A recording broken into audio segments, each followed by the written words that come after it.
La Voz con César Vidal, desde el exilio. Muy buenos días, muy buenas tardes, muy buenas noches y sobre todo muy bienvenidos a esta nueva singladura de La Voz. Soy César Vidal, hoy es el miércoles 19 de noviembre de 2025 y me dirijo a los hispanoparlantes de ambos hemisferios, a los situados a uno y otro lado del Atlántico y del Pacífico y, como siempre, lo hago desde el exilio. Corría el año 1978 cuando el rey Juan Carlos visitó México, una nación hispanoamericana que había recibido a multitud de exiliados republicanos españoles tras la Guerra Civil. Juan Carlos expresó entonces el deseo de visitar a Dolores Rivas Cherif, la viuda del último presidente de la Segunda República, Manuel Azaña. Sin embargo, la viuda del presidente Azaña no consintió en ser visitada, sino que manifestó su deseo de ser ella la que acudiera a ver al rey en la embajada española, afirmando: «Soy yo la que viene a saludar a mi rey». En el curso de la cordial entrevista, Dolores Rivas Cherif dijo al rey Juan Carlos: «A mi marido le habría encantado ver este encuentro», a lo que el rey señaló riéndose, «y a mí, porque yo también he sido exiliado». En el futuro, cada vez que el rey Juan Carlos visitó México, se preocupó de hacer llegar un ramo de flores a la viuda de Azaña. El encuentro encarnaba como pocos el espíritu de la transición, el de una generación joven que deseaba la reconciliación nacional de todo corazón y que recibía el respaldo de no pocos miembros de una generación más mayor que se había enfrentado en los campos de batalla. Tanto unos como otros ansiaban una España nueva, en paz y prosperidad, mirando a un futuro que no estuviera lastrado por un pasado trágico. En las últimas horas hemos tenido noticias sobre las memorias del rey Juan Carlos publicadas en Francia. Sin ánimo de ser exhaustivos, los hechos son los siguientes. Primero, se acaba de publicar en Francia un libro de memorias del rey Juan Carlos. Segundo, el volumen de 505 páginas ha sido publicado por Stock. Tercero, el texto titulado Réconciliation, Reconciliación, se debe a Laurence Debray. Hija de Regis Debray, Laurence ha sido siempre una gran admiradora del rey Juan Carlos y de la transición española, fenómenos ambos sobre los que ha escrito en distintas ocasiones e incluso ha realizado un documental. Cuarto, el libro está vinculado con el deseo del rey Juan Carlos de arrojar luz sobre episodios muy concretos de su vida y hacer balances sobre su legado. Quinto, si ayer en el editorial nos referimos a los juicios y descripciones que Juan Carlos dedica a personajes de la reciente historia, no solo de España, sino en el mundo, en el de hoy vamos a referirnos a su relato de los acontecimientos que han marcado su vida. Sexto, el relato de los hechos comienza con un destierro en el extranjero que el rey pensó que solo duraría unas semanas, que ya se ha prolongado varios años y que por la acción combinada del gobierno de Pedro Sánchez y de su hijo el rey Felipe no parece que vaya a concluir. Séptimo, a partir de un relato que permite ver al rey Felipe como un personaje desprovisto de sentimientos e interesado sobre todo en mantenerse en el trono con la ayuda de su esposa Leticia, que no ha contribuido precisamente a sembrar la armonía entre los miembros de la familia real, el rey Juan Carlos comienza a describir su infancia.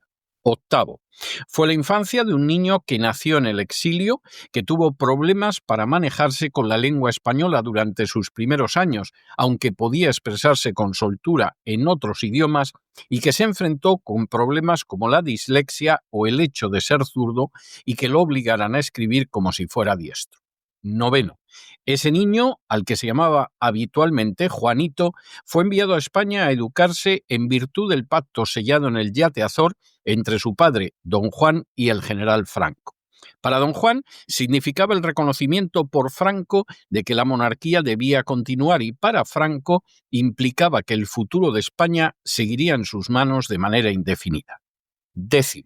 Fiscalizado disciplinadamente por preceptores, Juan Carlos se educaría primero en las 3 academias militares para luego recibir una formación universitaria. De forma bien reveladora, entre sus preceptores más destacados de entonces se encontraría Torcuato Fernández Miranda. 11.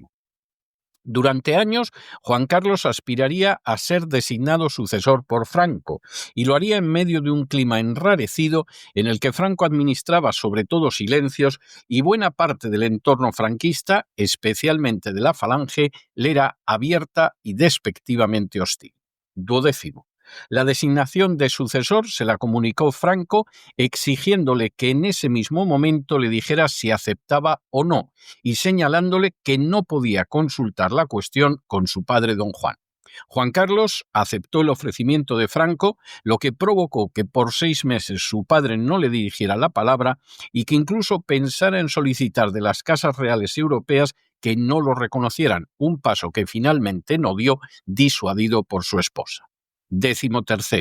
Fue la protección directa de Franco la que permitió al príncipe Juan Carlos, en calidad no de príncipe de Asturias, sino de príncipe de España, avanzar hacia la corona, en momentos especialmente en que su primo Alfonso de Borbón-Dampierre, casado con una nieta de Franco, era considerado un candidato mucho más aceptable por diversos sectores del régimen franquista.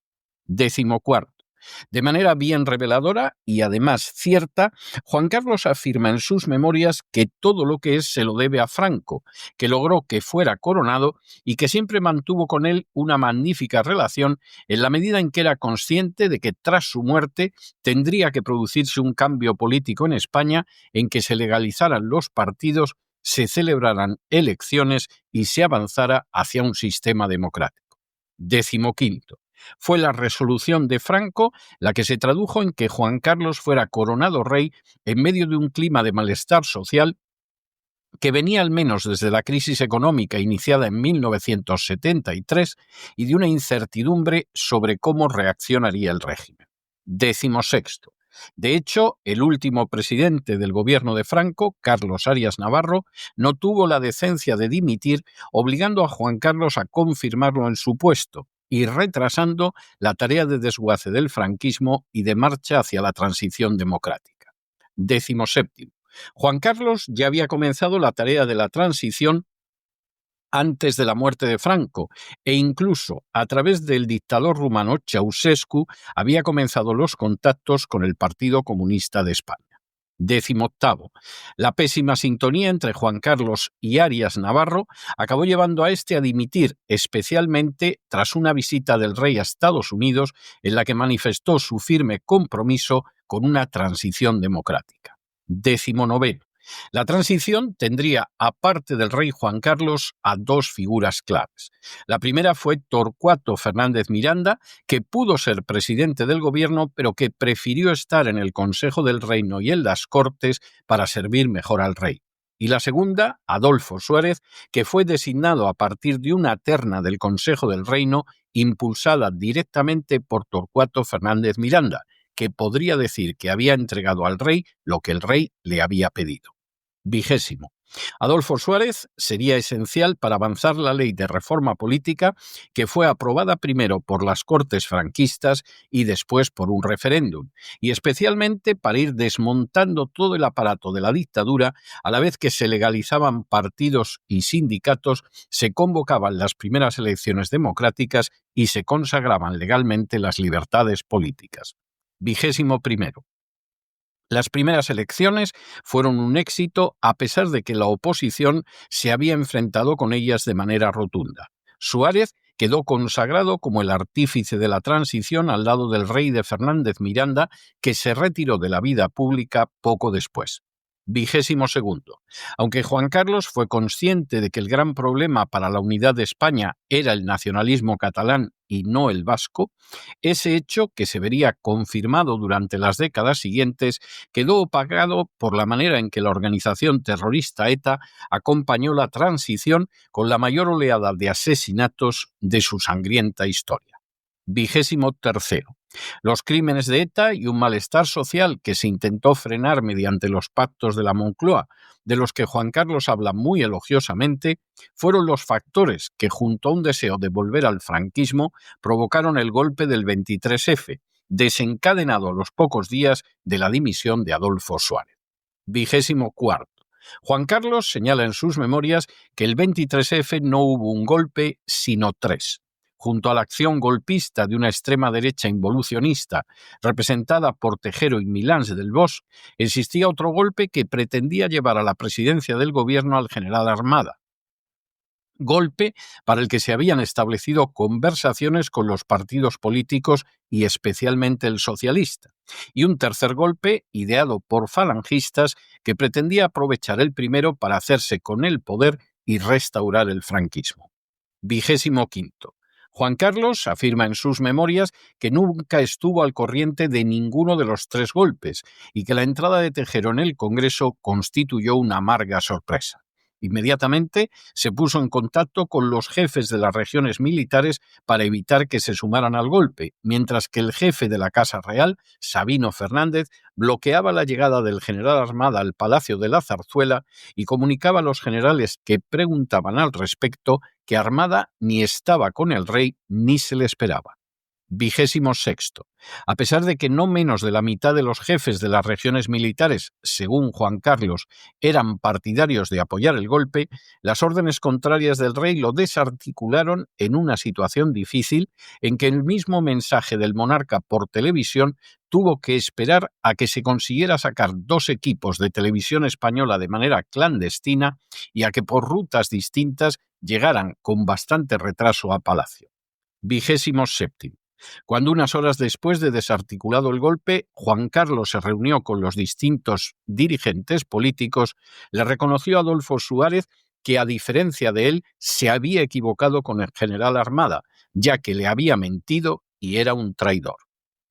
28º. El resto de la narración, llevada a cabo por el rey Juan Carlos, permite ver, por un lado, a una España que se fue reincorporando a foros internacionales de los que había quedado aislada durante el franquismo, que se convirtió en modelo para la transición de las dictaduras hispanoamericanas, que vivió un año mágico en 1992, pero que también fue perdiendo el pulso acosada por un nacionalismo catalán que ha ido a peor y que ha motejado como facha a todo el que no se somete servilmente al mismo, por un terrorismo sanguinario de ETA y por un cambio sobre todo de clase política que ha ido definitivamente degenerando. 29º. Si en Cataluña la figura de Pujol, junto a sus seguidores, es responsable directa del empeoramiento de las condiciones de convivencia hasta extremos impensables en 1975, de un acoso continuo al orden constitucional y de un golpe de Estado calificado como tal por el propio Juan Carlos, en el resto de España puede apreciarse un deterioro, una de cuyas muestras es, según el propio rey, un gobierno en clara alusión al de Sánchez, formado por la izquierda y la extrema izquierda y apoyado por los independentistas catalanes y vascos. 30º. Si bien la política española se ha visto muy golpeada por episodios como la crisis económica de 2008 o el golpe de Estado de Cataluña, no es menos cierto que parte esencial de su deterioro se debe, según Juan Carlos, a la desaparición del denominado espíritu de la transición y también de unos políticos que, comenzando por su padre, Torcuato Fernández Miranda, Adolfo Suárez, Santiago Carrillo o los procuradores de las últimas cortes franquistas, supieron colocar por delante de sus intereses personales los de la nación. 31º. Ese tipo de conducta se encuentra ausente en un Rodríguez Zapatero causante de conflictos diplomáticos debidos a su torpeza que luego el rey tenía que solucionar de manera discreta, en un Mariano Rajoy que no logró jamás el buen balance económico conseguido por José María Aznar, o en un Pedro Sánchez a cuyo gobierno Juan Carlos critica de manera acerada. 32. Ese tipo de conducta, no encaminada a construir una España unida y sin resentimientos, sino a enfrentar a unos españoles con otros recordando los peores momentos del pasado nacional, se refleja en la denominada memoria histórica que pretende reabrir las heridas cerradas por la transición. 33. Ese deseo de desmontar el régimen tiene como uno de sus objetivos principales a la monarquía, porque ha sido la institución que, a juicio de don Juan Carlos, mantiene unida a España durante las últimas décadas. 34. Juan Carlos concluye sus memorias señalando que reconoce que su vida privada no ha sido ejemplar y que nunca ha sido un santo, pero que su desempeño público sí ha sido muy positivo, aunque lamentablemente no sea esa la opinión que ahora mismo tienen muchos españoles. Y 35. Finalmente, Juan Carlos hace un llamamiento a mantener firme la monarquía como garantía de futuro democrático, aplicando el mismo lema que su padre don Juan pronunció cuando renunció en favor suyo a sus derechos dinásticos. Por España, todo por España, viva España. Las memorias del rey Juan Carlos, escritas en contra de los deseos de su padre don Juan, que le enseñó que los reyes jamás escriben memorias, constituyen un documento histórico de primer orden. Se redactan en un momento más que significativo porque Juan Carlos lleva 3 años en un exilio de difícil justificación al que ha contribuido no poco su hijo el rey Felipe, y porque además puede hacer balance de lo que fue y ha significado su reinado. Se puede decir que, como tantas memorias, es un documento parcial y apologético, y ciertamente lo es, pero resulta de importancia esencial para comprender de forma cabal el papel de Franco en su carrera como monarca, los planes para la transición antes de la muerte del general y cómo ésta se fue desarrollando en más que buena medida por el deseo de que no volviera a producirse un enfrentamiento entre españoles y al calor de un entusiasmo no pocas veces generoso. El espíritu de la transición fue una realidad y, con todas sus limitaciones, fundamentalmente para favorecer a las castas privilegiadas de siglos, permitió desmontar de manera pacífica una dictadura de décadas nacida de una guerra civil y entrar en un sistema parlamentario no exento de defectos, pero mejor que el de cualquier otra época anterior de la historia de España. Que el papel del rey Juan Carlos fue esencial en ese cometido es algo que no puede negarse. También resulta de enorme interés su descripción del golpe del 23F o su relato emocionado de una España que avanzó hacia el 1992, auténtico año mágico, con la sensación de ser capaz de conjurar sus demonios familiares. Que en esos y otros episodios la intervención del rey fue esencial, no admite discusión alguna. Si todo fue un espejismo o un paréntesis, es algo que solo podremos saber a cabalidad con el paso del tiempo. Pero ahora se puede decir que no pocos pensamos entonces que España despegaba con decisión como nunca lo había hecho durante siglos.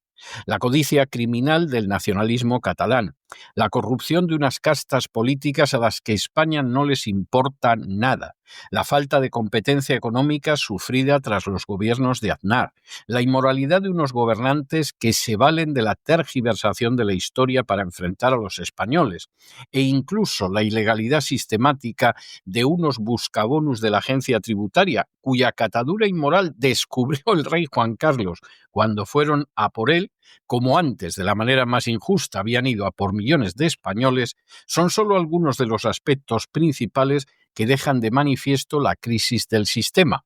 Un sistema que, tal y como señala el propio Juan Carlos, puede saltar por los aires cuando salte la monarquía, y ésta se encuentra en precario desde que él mismo ha sido utilizado como baza para deslegitimarla. Que el viernes de esta semana el homenaje a la monarquía articulado por el gobierno de Pedro Sánchez no cuente con su figura constituye toda una declaración de principios. Quizá por recordar una vez más el final de su libro de memorias, en que ya quedan pocos que digan: por España, todo por España, viva España. Pero no se dejen llevar por el desánimo o la frustración, y es que a pesar de que los poderosos muchas veces parecen gigantes, es solo porque se les contempla de rodillas, y ya va siendo hora de ponerse en pie. Mientras tanto, en el tiempo que han necesitado ustedes para escuchar este editorial, la deuda pública española ha aumentado en más de 7 millones de euros. Muy buenos días, muy buenas tardes, muy buenas noches. Les ha hablado César Vidal desde el exilio. Que Dios los bendiga.